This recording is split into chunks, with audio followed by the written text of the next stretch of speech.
the Madman!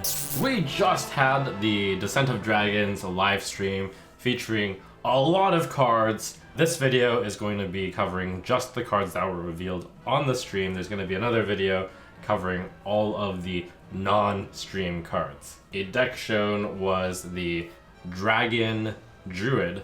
So basically a deck with just a ridiculous number of dragons in it. 4 mana 5/4 dragon, can't be targeted by spells or hero powers. Pretty solid aggressive stats, can't be targeted by spells or hero powers.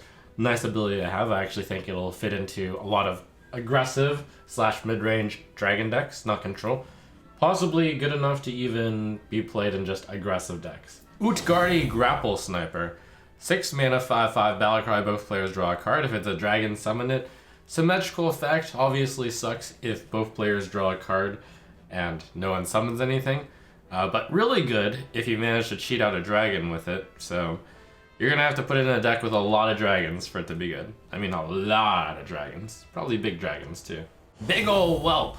I think that card is going to be a very strong dragon choice for a lot of decks. Just 5 mana 5/5 dragon, Battlecry, draw a card. Azure Drake was 5 mana 4/4, draw a card, had to rotate into the Hall of Fame. Big ol' Whelp. We're gonna be seeing a lot of that one. Put into decks that need a few more dragons in order to get to the 8 dragon threshold for your, if you're holding a dragon cards. Put into decks if you want just more dragons for more consistency. Yeah, that's really good. Scale Rider, 3 mana 3/3 if you're holding a dragon, deal 2 damage. SI7 agent in neutral if you're holding dragons without the combo requirement. Just be holding a dragon. Yeah, that seems really good given how good SI7 agent is. Yeah, put that into a deck with a lot of dragons. Evasive Worm, 6 mana 5/3 Divine Shield Rush, can't be targeted by spells or hero powers dragon. Basically a 6 mana 5/3 which has Battlecry, deal 5 damage to a minion. And it also has can't be targeted by spells or hero powers, which is really important because you'll usually play this and remove your opponent's middle or big minion, and then Evasive Worm will be left by itself. It's usually good to use a spell to deal with a low health, high attack minion, but it can't be targeted by spells or hero powers, so it's a very tricky card. 1 mana discount on Firelands. So seems like another good solid dragon. Now we've also got Wing Commander. 4 mana 2/5 has +2 attack for each dragon in your hand. How good does a 4 mana card have to be in order to run? I was suggesting 4 mana 5/5. This card can actually pretty easily be over a 4 mana 5/5. Could be a 4 mana 6/5 if you have 2 dragons. With 1 dragon, it's an alright Yeti. So I actually think Wing Commander, solid card in a deck with a lot of dragons. And then really randomly in that deck, we just happened to see a strength in numbers through a Discover effect. 1 mana Druid side quest, spend 10 mana on minions, reward summon a minion from your deck. 1 mana and then just play minions to summon a minion. That seems pretty solid. It is slow, really bad top deck, but could be really worth. We also saw a pretty random rogue card show up, Bloodsail Flybooter. 1 mana 1/1 pirate, Battlecry, add 2 1/1 pirates to your hand. That's actually really insane. It's kind of like Firefly, except instead of a 1 mana 1/2 that gets you a 1 mana 1/2, it's a 1 mana 1/1 that gets you 2 1 mana 1/1s.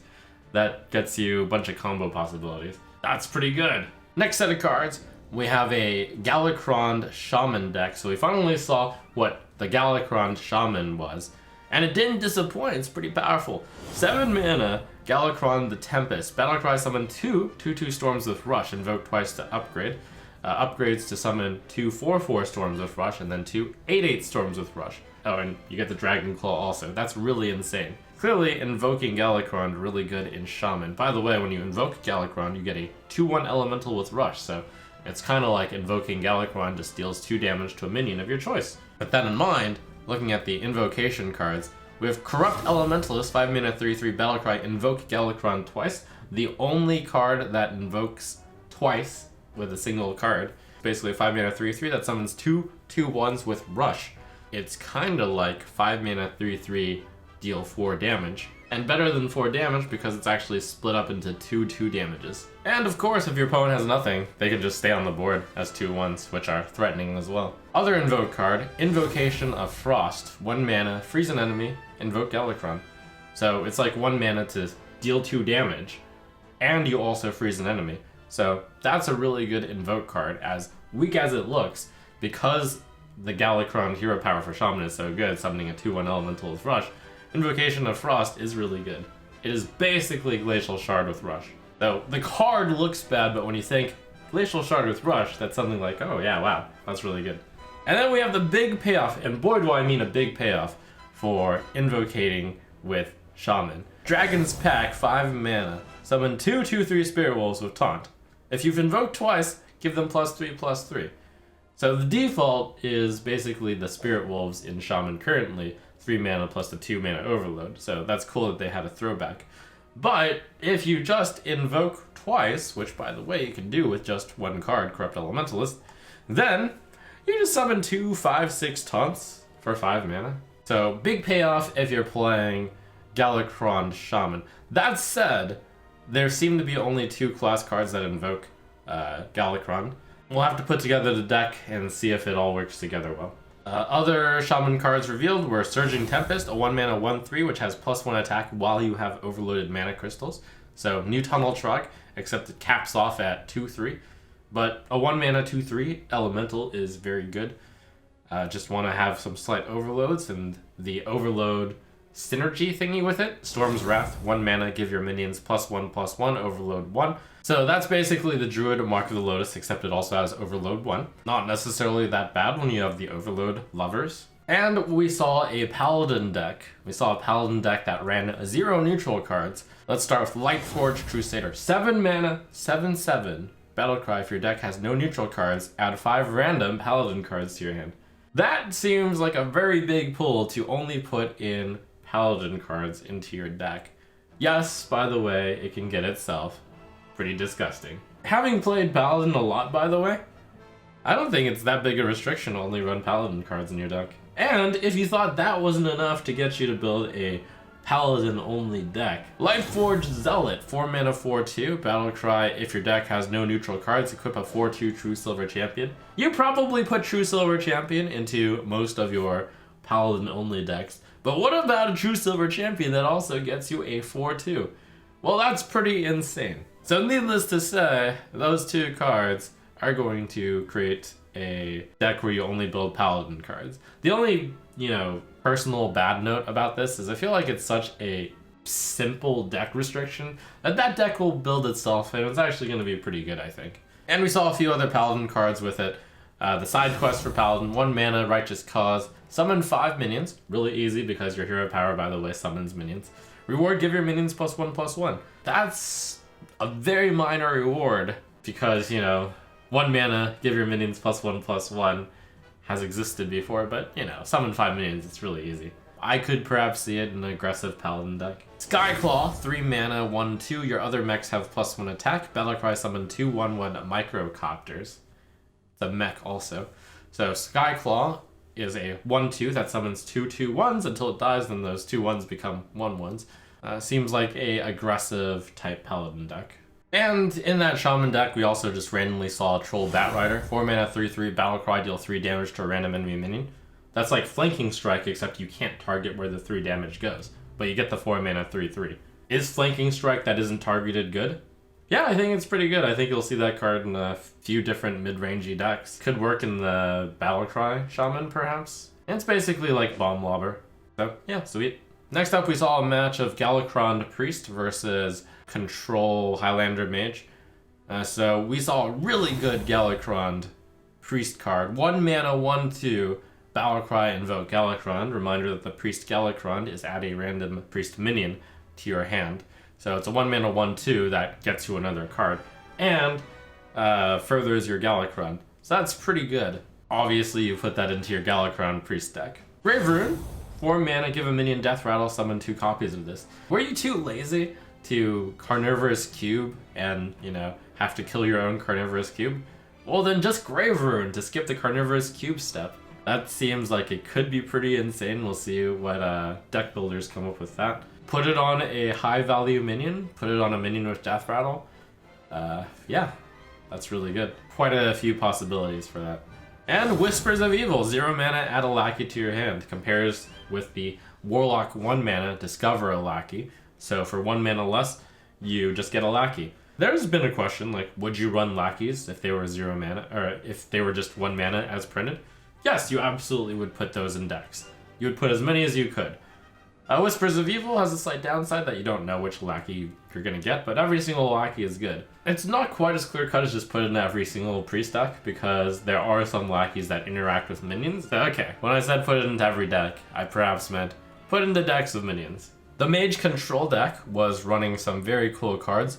Rolling Fireball is a card we've actually seen from Custom Hearthstone, and I've reviewed it a few different times. 5 mana, deal 8 damage to a minion. Any excess damage continues to the left or right. So Rolling Fireball is really flexible. You can use it as Flame Lance to just deal 8 damage to a minion. If they've got a 6 health minion and a 2 health minion, you kill both of them. It's not just Worst Meteor, because if they have 4 minions, all with 2 health, then Rolling Fireball can kill them all. As long as they have more than 8 health worth of stuff on the board, Rolling Fireball will always do perfect damage, which is very important. I'll admit it's usually worse than Meteor, but Meteor was really good. We've got some elemental synergy out there.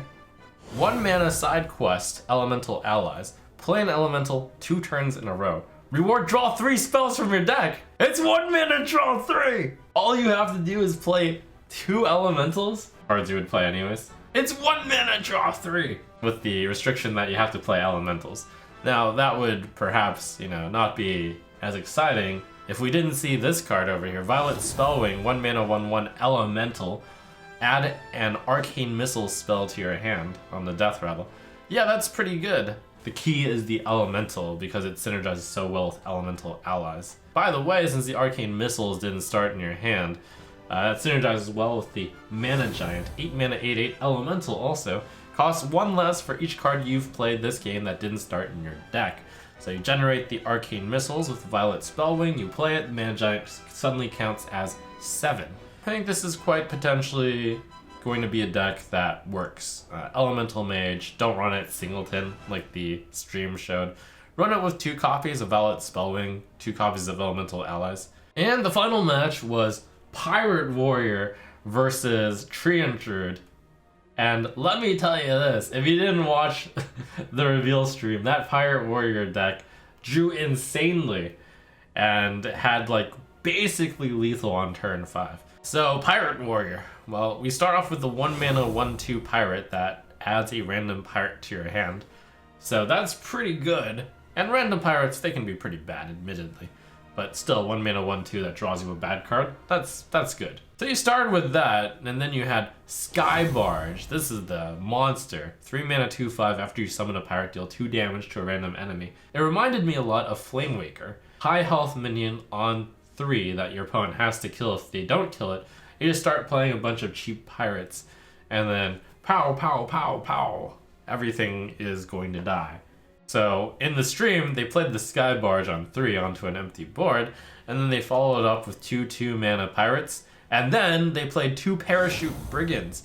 Parachute Brigand, 2 mana 2/2, after you play a pirate, summon this minion from your hand. So it's a 0 mana 2/2 pirate, as long as you play a pirate, which of course you're going to be doing in a pirate deck. 0 mana 2/2 is pretty good when pretty much most of your minions say pirate on it. The part of the reason why the pirate deck went off to such a good start is because it ran that new legendary weapon for warrior, Ankar. It was coined out, and that did in fact pretty much look like a 3 mana 2/3, so already kind of fair, which drew you 3 cards. So it drew a bunch of fuel. And then afterwards, the Horde Pillager came out, 4 mana 4/2 pirate, battlecry, equip one of your destroyed weapons. And then Horde Pillager basically re-equipped that 3 mana card, which also draws another 3 pirates. So it was really disgusting. If you thought that you needed more aggression in your deck, there was Blazing Battle Mage as well, a 1 mana 2/2. No tag, so 1 mana 2/2 neutral, now considered fair. And over in Treant Druid land, Troubadour, 2 mana 1/1, battlecry, summon a 2/2 Treant. 2 mana 3/3, solid. Combines well with all of the Treant lovers in Druid. Aeroponics, 5 mana, draw 2 cards, costs 2 less for each Treant you control. Can easily cost 3 mana with 1 Treant, just 3 mana, draw 2 cards. If you combine it with the Forest Aid, then it costs 0 mana to draw 2 cards. Combine it with Garden Gnome, and by the way, it works really well with Garden Gnome because it costs 5 in your hand if you have no Treants. You play the Garden Gnome, you get your insane stats, you get your 6-7, and then if you have one more mana, you just play Aeroponics to draw 2 cards. This Aeroponics card, it's pushing Treant Druid, so might actually be a thing. Garden Gnome was lacking good 5-mana spells to go with it, and Aeroponics is one of them. I play Aeroponics, and with that, I draw 2 cards. So that's all the cards that were revealed during the stream. I'm going to be covering the cards that were revealed in the big card reveal dump in the next video. Tune in for those, tune in for more card reveals, tune in for the official ratings. Boy, is this set going to be hard to rate.